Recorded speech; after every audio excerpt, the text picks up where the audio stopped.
நெற்றிகளிலாவது ஒரு முத்திரையை பெறும்படிக்கும் அந்த மிருகத்தின் முத்திரையையாவது அதன் நாமத்தையாவது அதன் நாமத்தின் இலக்கத்தையாவது தரித்துக் கொள்ளுகிறவன் தவிர வேறொருவனும் கொள்ளவும் விற்கவும் கூடாதபடிக்கும் செய்தது என்று 1990 வருஷங்களுக்கு முன்பாக முன்னறிவிக்கப்பட்டுள்ளது.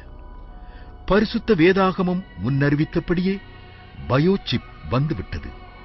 அடுத்ததாக சர்வாதிகாரியின் கீழ் இனி முழு உலகமும் செல்லும்.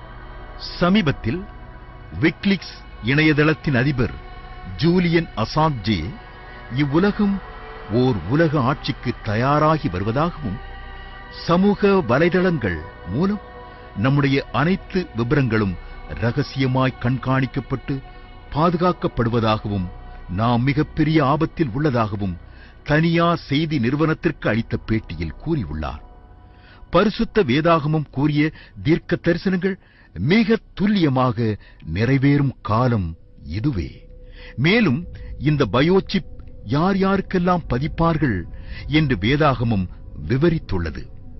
வெளிப்படுத்தின விசேஷம் 13ஆம் அதிகாரம் 16 அது சிறியோர் பெரியோர் ஐஸ்வர்யவான்கள் தரித்திரர் சுயாதீனர் அடிமைகள் இவர்கள் யாவரும் தங்கள் தங்கள் வலது கைகளிலாவது நெற்றிகளிலாவது ஒரு முத்திரையை பெறும்படிக்கும் என்று எழுதப்பட்டுள்ளது. இப்போது பல நாடுகளில் பிறக்கும் அனைத்து பிள்ளைகளுக்கும் இந்த பயோசிப் பதிக்கும் முறை வந்துள்ளது. ஆஸ்கோ என்ற தனியார் நிறுவனம் மூலம் உலகில் பல நாடுகளில் இந்த பயோசிப் பதிக்கப்படுகிறது. போர்ச்சுகல், ஜப்பான், ஜெர்மனி போன்ற 47க்கும் மேற்பட்ட நாடுகளில் இப்பயோசிப் பதிக்கப்படுகிறது. 2013ஆம் ஆண்டு மார்ச் மாதம் இந்தியாவில் வட மாநிலம் ஒன்றில் பிறக்கும் எல்லா பிள்ளைகளுக்கும் பயோமெட்ரிக் அடையாளம் 2 மணி நேரத்திற்குள் இட வேண்டும் என அரசாங்கம் உத்தரவிட்டுள்ளது. அடுத்ததாக ஹேலோ என்ற நிறுவனம் பிள்ளைகளுக்கு நெற்றியில் இந்த பயோசிப்பை பதித்து 24 மணி நேரமும் கண்காணிக்க ஆவண செய்துள்ளது. சிறியோருக்கு மாத்திரமல்ல, வேதம் முன்னுரைத்தபடி பெரியோர் ஐஸ்வர்யவான்கள் என அநேகரும் இப்போது இதை ஆவலுடன் பெற்றுக்கொள்ள முன்வந்துள்ளனர், இதில் உள்ள ஆபத்தை அறியாமல். இந்த பயோசிப் இப்போது உணவு மற்றும் மருத்துவக் கழகம், அதாவது FDS மூலம் மருத்துவமனை சார்பாக அனைத்து குழந்தைகளுக்கும் கட்டாயமாக்க உள்ளது. மெக்சிகோ தலைமை வழக்கறிஞர் மற்றும் அமெரிக்க ராணுவ வீரர்கள், மலேசியா தொழிலதிபர்கள், இந்தோனேஷியா ராணுவ வீரர்கள் என இதன் எல்லை விரிவாகிக் கொண்டே இருக்கின்றது. இதன் உச்சக்கட்டமாக இந்தியாவில் கடந்த 2010ஆம் ஆண்டு தனியார் பத்திரிகை செய்தி ஒன்றில் அனைத்து குடிமக்களுக்கும் அரிசி அளவு உள்ள இந்த சிப் கைகள் அல்லது நெற்றியில் இந்திய அரசாங்கம் பதிக்கப் போவதாக வெளியிட்டு பரிசுத்த வேதாகமும் முன்னறிவித்ததை உறுதி செய்துள்ளது. இப்போது இக்கருவி தன் சுயரூபத்தை காட்டத் தொடங்கியுள்ளது. அமெரிக்காவின் டெக்சாஸ் மாநிலத்தில் உள்ள பள்ளி ஒன்றில் இந்த பயோமெட்ரிக் ஐடி இல்லாமல் பிள்ளைகளை பள்ளிகளுக்குள் அனுமதிக்க முடியாது என பள்ளி நிர்வாகம் அறிவித்துள்ளது. இதை எதிர்த்து அப்பிள்ளைகளின் பெற்றோர் நீதிமன்றத்தை அணுகிய போது இது பள்ளியின் பாதுகாப்பு காரியம், நாங்கள் தலையிட முடியாது என தீர்ப்பு கூறப்பட்டது.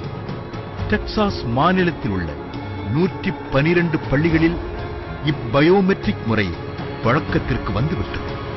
மேலை நாடுகளில் புது வியாபார முறையாக வாடிக்கையாளர்கள் இப்பயோசிப்பை பொருத்திக் கொண்டால் இனி பொருட்களை வாங்கிய பின் பணம் செலுத்தவோ அல்லது பில் போடவோ வரிசையில் நிற்காமல் நேரடியாக பொருட்களை எடுத்துக்கொண்டு வீட்டிற்கு வந்துவிடலாம். நம் வங்கிக் கணக்கிலிருந்து பணம் தானாக செலுத்தும் முறை அறிமுகப்படுத்தப்பட்டுள்ளது. வேதாகமும் சொல்லியபடி இனி இந்த பயோசிப் இல்லாமல் எதையும் வாங்க முடியாது என்ற நிலை உருவாகிவிட்டது. இனி என்ன நடக்கும்? பூமியில் உள்ள அனைவரும் சர்வாதிகாரியின் கீழ் அடிமைப்படுத்தப்பட்டு சித்திரவதை செய்யப்பட போகிறார்கள். முன்பு ஆயுதத்தால் உலகை பிடித்தார்கள், பின்பு மதத்தால், பிறகு வியாபாரத்தால், இப்போது தொழில்நுட்பத்தால். கடவுள் மனிதனுக்கு ஆரம்பத்தில் ஓர் சோதனையை வைத்தார். அதில் ஆதி மனிதன் ஆதாமும் ஏவாளும் தோல்வியுற்றதின் விளைவாக இந்நிலைக்கு உலகம் மாறி உள்ளது. அந்த மனித சமுதாயத்திற்கு தேவன் இப்போது ஓர் சோதனையை வைத்துள்ளார். அதுதான் இப்பயோசிப்பை பதிக்கக்கூடாது என்று. மீறினால் பல இன்னல்களை அனுபவித்து இறுதியில் நரகத்தில் பங்கடைவார்கள் என வேதம் கூறுகிறது. வெளிப்படுத்தின விசேஷம் 16ஆம் அதிகாரம் 2வது வசனத்தில், வெளிப்படுத்தின விசேஷம் 19ஆம் அதிகாரம் 20, 21 ஆகிய வசனங்களிலும், வெளிப்படுத்தின விசேஷம் 14ஆம் அதிகாரம் 9, 10 ஆகிய வசனங்களில் இது விவரிக்கப்பட்டுள்ளது.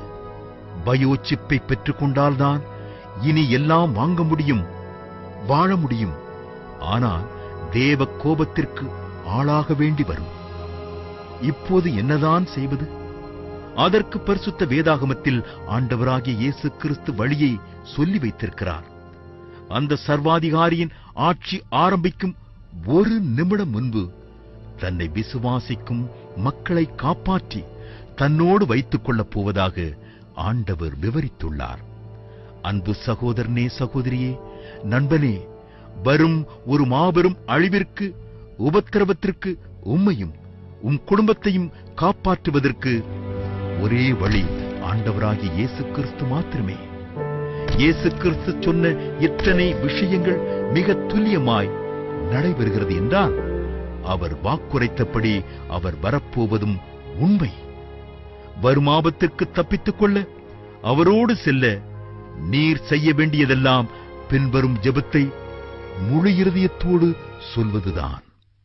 சர்வ வல்லவரான தேவனே, என் உள்ளத்தில் வாரும், என் பாவத்தை மன்னியும், உம்